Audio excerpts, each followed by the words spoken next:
허승이라고 하는 결룡에게 접근을 합니다. 결룡은 국왕의 친위 부대죠. 이 친위 부대에 있었던 허승이라는 사람한테 접근을 했는데 허승은 또 용력이 있다. 용기도 있고 힘도 센 사람이고 이래서 그 또래에서는 존경을 받는 사람이에요. 사람들이 복종했고 정균도 그를 좋아했고 또 경대승과도 친한 사이였고 이런 사람을 찾아서 경대승이 접근한 겁니다.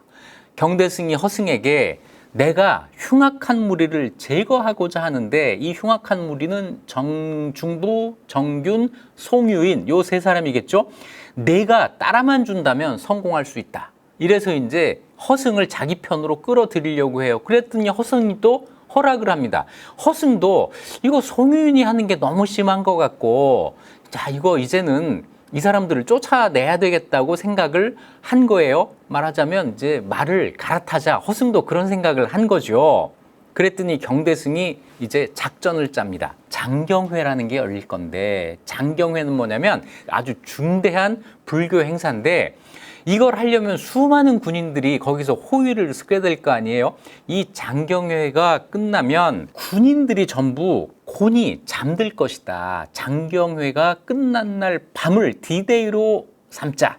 내가 결사대 30명을 데리고 궁궐 밖에 매복해 있을 테니 내가 안에서 결룡이니까 궁궐 안에 있을 거 아니에요. 그 호위하는 군대 안에 이제 있을 테니까 내가 안에서 정균을 죽인 다음에 휘파람을 불어서 신호를 해라. 야, 무슨 뭐 만화책 읽는 것 같지 않으세요? 휘파람을 불어. 그러면 내가 결사대를 출동시켜서 호응하겠다. 이렇게 이제 작전을 짠 겁니다. 과연 그날 장경회가 끝나고 밤 사경이라고 하는 거는 경은 요 밤 단위를 나누는 거예요. 해진 다음에 밤을 5단계로 나눈 겁니다. 7시부터 9시까지를 1경, 9시부터 11시까지를 2경, 11시부터 자정 넘어 1시까지를 3경, 1시부터 3시까지가 4경, 3시부터 5시까지가 5경 이렇게 되거든요. 4경은 그러니까 어떻게 돼요? 새벽 1시부터 새벽 3시 사이. 이때는 누구나 다 잠잘 시간이잖아요. 이때 곤히 호위하던 군인들이 곤히 잠든 이 시간을 타고 허승이 정균을 죽이고 휘파람을 불어요. 그래서 경대승이 결사대를 이끌고 궁궐 담장을 넘어 들어가서 밤새 수귀하던 밤을 새며 호위하던 무신과 또 눈에 띄는 사람들을 모조리 죽였다. 경대승의 쿠데타가 이렇게 시작이 된 겁니다. 자, 그랬더니 궁궐 안에서 이제 막 칼이 부딪히는 소리가 나고 이러면서 전투가 벌어졌겠죠. 그러니까 왕이 떠들썩하니까 잠에서 깨어 몹시 놀랍니다. 그랬더니 경대승이 침전 앞에 엎드려서 이렇게 큰 소리로 아뢰어. 신들이 사직을 보호하려는 것이니 두려워 마십시오. 왕을 해하려는 뜻이 있는 게 아닙니다. 그랬더니 왕이 궁궐문을 나와서 경대승을 불러서 손수 술잔을 내려주고 위로했다라고 하는 건 뭐냐면 내가 너를 지지한다라고 하는 선언을 한 거예요. 정중부, 정균, 송유인 이쪽이 아니라 내가 너를 지지한다. 이걸 궁궐문 밖에서 사람들이 보는 앞에서 표시를 한 겁니다.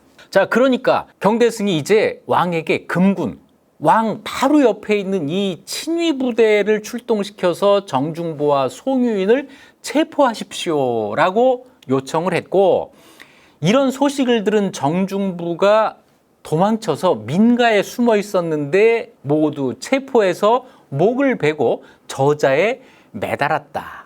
효수했다. 하는 거예요. 이래서 경대승의 정변이 성공으로 끝이 나게 됩니다. 왕이 경대승을 불러서 이렇게 묻습니다. 정균의 승선자리를 경에게 주고자 하는데 어떤가? 정균은 죽었어요. 정균이 죽기 전에 가지고 있었던 관직이 승선이거든요. 왕 옆에서 왕명을 들고 내고 하는 이런 자리에 있었는데 경대승에게 그 자리를 너에게 주려고 하는데 어떤가? 그랬더니 경대승이 뜻밖의 답을 합니다. 신은 글자를 몰라 감히 바랄 바가 아닙니다. 신은 글자를 모르기 때문에 승선 자리를 감히 바랄 수가 없습니다. 이래서 사양을 해요.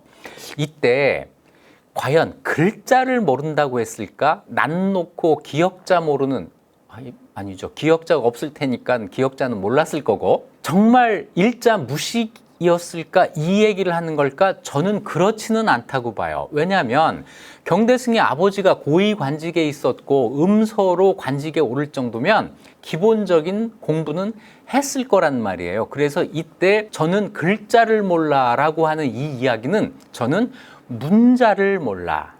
자, 문자 이렇게 쓰고 읽을 때 문자라고 읽으면은 글자가 되고요. 문자라고 하면은 옛 성현의 말씀이라는 뜻이 됩니다. 그래서 여기에서 요 자는 문자라고 해석을 하고 글자를 몰라가 아니라 문자를 몰라. 제가 공부를 안 했기 때문에 아마 이렇게 해석을 해야 옳다고 저는 강력하게 주장합니다. 자, 이래서 사양을 해요. 사양을 하니까 왕이 이렇게 묻습니다. 경이 아니면 누가 좋겠는가? 이부시랑 자리에 있는 오광척은 어떤가? 이렇게 이야기를 해요. 이거는 오광척 시키겠다는 이야기예요. 그랬더니 경대승이 그건 아닌데요. 이런 대답을 한 거예요. 그 대답을 어떻게 했냐면 승선은 왕명을 출납하는 자리이니 유학을 공부한 사람이 아니면 불가합니다. 그러니까 문신이 아니면 안 됩니다 라고 대답을 한 거예요. 오광척이 비록 글을 조금 알기는 하지만 역시 무신이니 정균과 같아질까 두렵습니다. 정균이나 오광척이나 그게 그겁니다. 오광척 안 됩니다. 그러면서 한 주목되는 대목이 뭐예요? 문신을 시키셔야 됩니다. 1170년에 무신정변이 일어난 다음에 어떤 자리에 문신을 기용해야 한다는 이야기는 이때 경대승이 처음 한 이야기예요. 이것 때문에 경대승이 남다르다, 뭔가 다르네, 이런 인상을 심어주게 된 거죠. 이렇게 대답을 했는데 왕이 아무 말을 안 합니다. 감히 내가 시키겠다는데 네가 안 된다고 해? 뭐 이런 느낌인 거예요. 그러니까 경대승이 더 말을 못해요. 경대승은 오광척이 기필코 승선에 오르겠구나, 왕이 기필코 오광척을 시키겠구나 하면서 그냥 물러나는데 이때 오광척에 대한 나쁜 기억이 남았겠죠. 오광척이 도대체 뭔데? 이런 그 뒤끝이 딱 있는 상태에서 손석이라는 사람이 경대승 앞에 나타납니다. 손석은 집안의 형, 족형이라고 돼 있으니까 집안의 형, 뭐 학렬로 형벌 되는 사람 이렇게 될 텐데, 이 사람이 평소 오광척과 원한이 있어서 이때 경대승에게 오광척을 죽여야 한다, 또 이렇게 또 꼬드긴 거예요. 경대승의 뒤끝과 손석의 원한과 요 두 가지가 딱 만나면서 오광척이 죽임을 당합니다. 그런데 오광척 입장에서는 이게 어떻게 전개되는 이야기일까요? 고려사에는요, 오광척에 대한 이야기가 또 나와요.